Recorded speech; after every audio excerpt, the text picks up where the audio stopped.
तो हरिश्चंद्र ने जब मुड़कर के तारा की तरफ देखा तो हरिश्चंद्र की आंखों में आंसू आ गए। और जब हरिश्चंद्र की आंखों में आंसू आए तो हरिश्चंद्र ने तारा से कहा, तारा लोग मर जाते हैं फिर भी कभी अपनी पत्नी अपने पुत्र को बेचते नहीं है, लेकिन मैं वो अभागा पति था, मैं वो दुष्ट पति था जिसने जीते जी जिसने अपने स्वार्थ के लिए अपनी पत्नी अपने पुत्र को बेच दिया। हमारा तुम्हारा बस यहीं तक का साथ था। और देखो तारा, कर्म से बड़ा संसार में कुछ नहीं होता है। हमारे तुम्हारे किस्मत में बस यही लिखा था, यहीं तक का साथ था, साथ पूरा हो गया, हम दोनों जुदा हो रहे हैं, बिछुड़ रहे हैं।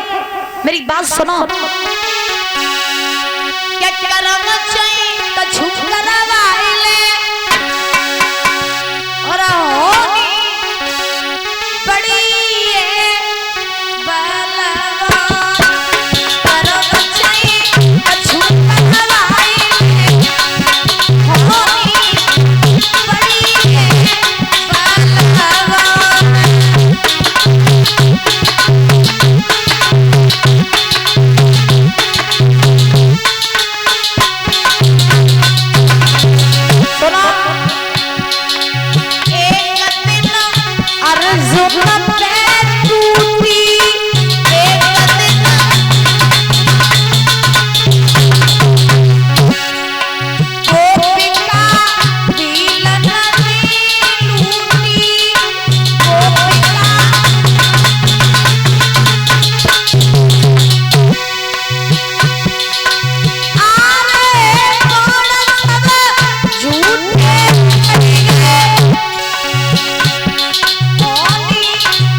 समय से बड़ा और कर्म से बड़ा संसार में कुछ नहीं होता है।